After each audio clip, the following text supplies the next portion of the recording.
Hey guys, thanks for tuning in. This is Optibottom coming to you with another video review. And today, continuing on with my 2016 Botcon Souvenir sets, we're going to be taking a look at set number 2, which is named UNIT-3. Now, there's an absolute hilarious history behind that.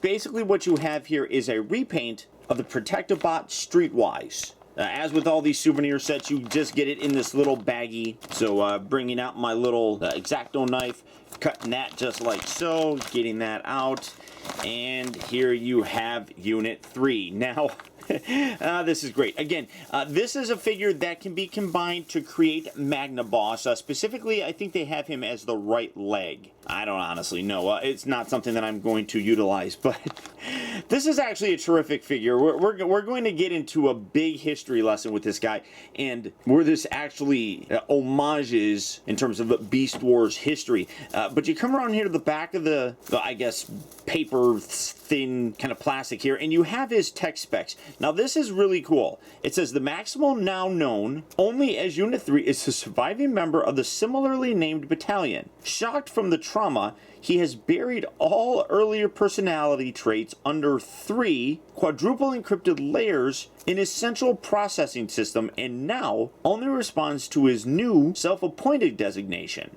What's absolutely terrific, though, is the mention of under 3. Now, I want you to remember that and keep that in your mind, because that's going to come in later on. So you do have these, and again, this is just taped on there. I'm not going to open it or anything. And then this little guy right here is also taped in his little package. So you take this, you slide it out here. Come on out here, UNIT-3. There you go. And then you got the little baggie. You throw that out to the side.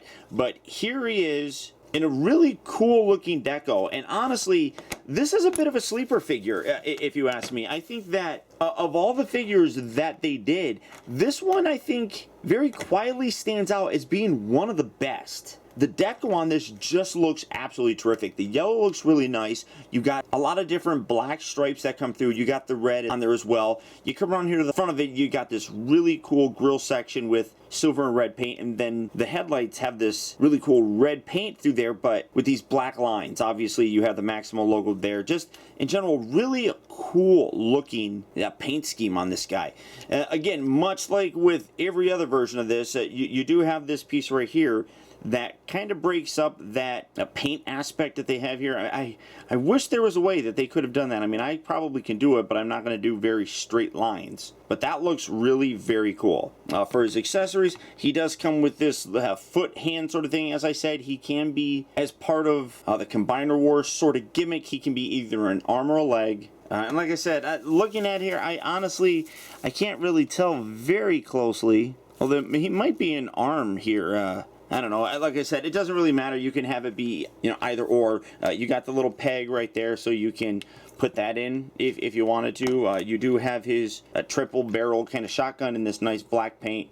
You can put it there at the top if you want to. So all personal preference and things. But in general, I really love the paint deco on this. It just really is very striking. You can come around here to the bottom. You can see some red that actually shows up here more in his robot mode. But overall, like I said, I really do think that this is a bit of a sleeper figure in terms of the overall look. It was one of the higher produced ones. I think they made 1,200 of this, and it didn't sell out at the show. But it was definitely a very weird sort of figure to actually see be created. And I'll get into that here in a little bit. But like I said, in terms of Combiner Wars, you just take this whole thing. You can fold this down, tuck that up there. You can rotate this around, tuck that there. You can just fiddle with that, and you can make him a leg if you want to. You can also make him an arm, so it all is your personal preference, honestly. But because we have seen the transformation on this guy multiple times, I am not going to focus on it, and I'm going to go ahead and skip it. But as always, if you do need any help with the transformation, you can check out my playlist for the other mold sharing figures for this guy and get any instructions that you may need. But using some of that good old-fashioned movie magic, we're going to go from UNIT-3 looking like this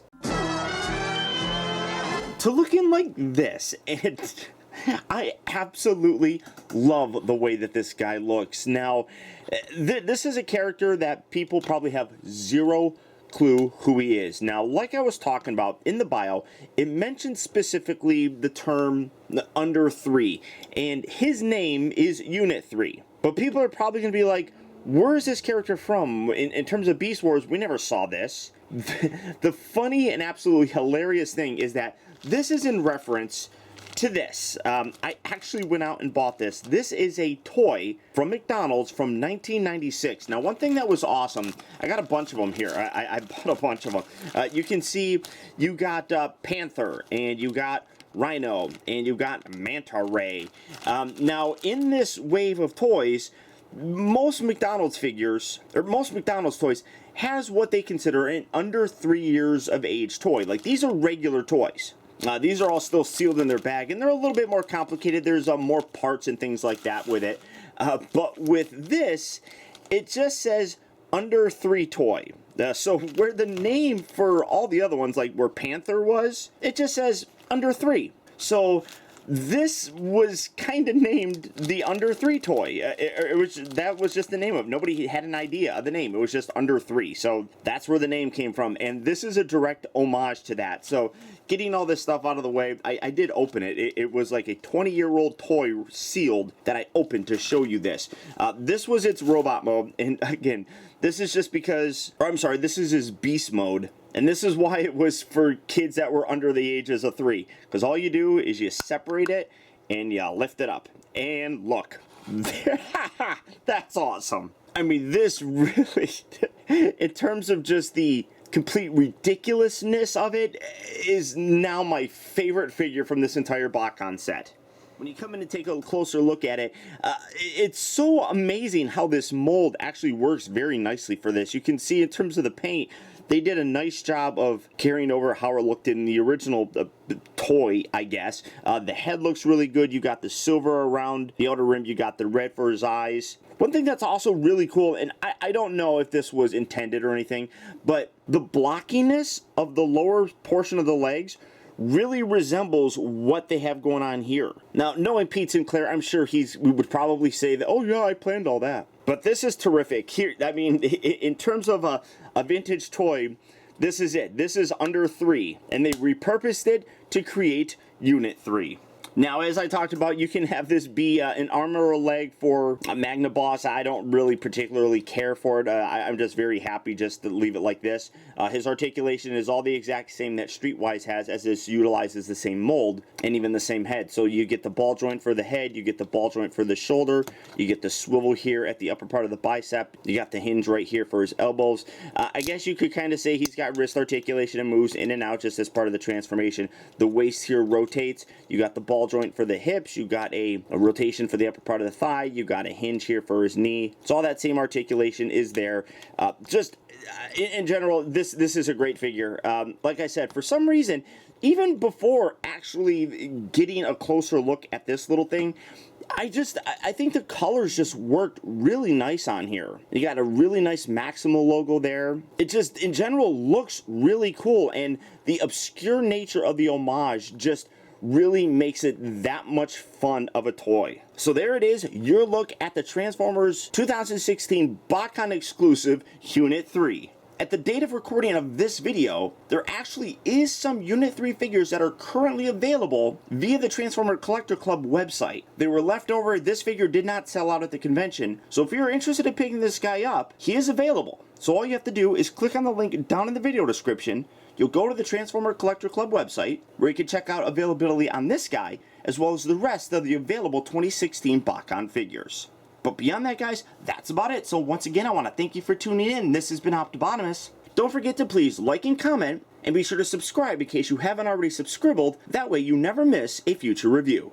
And until next time, I'll talk to you later.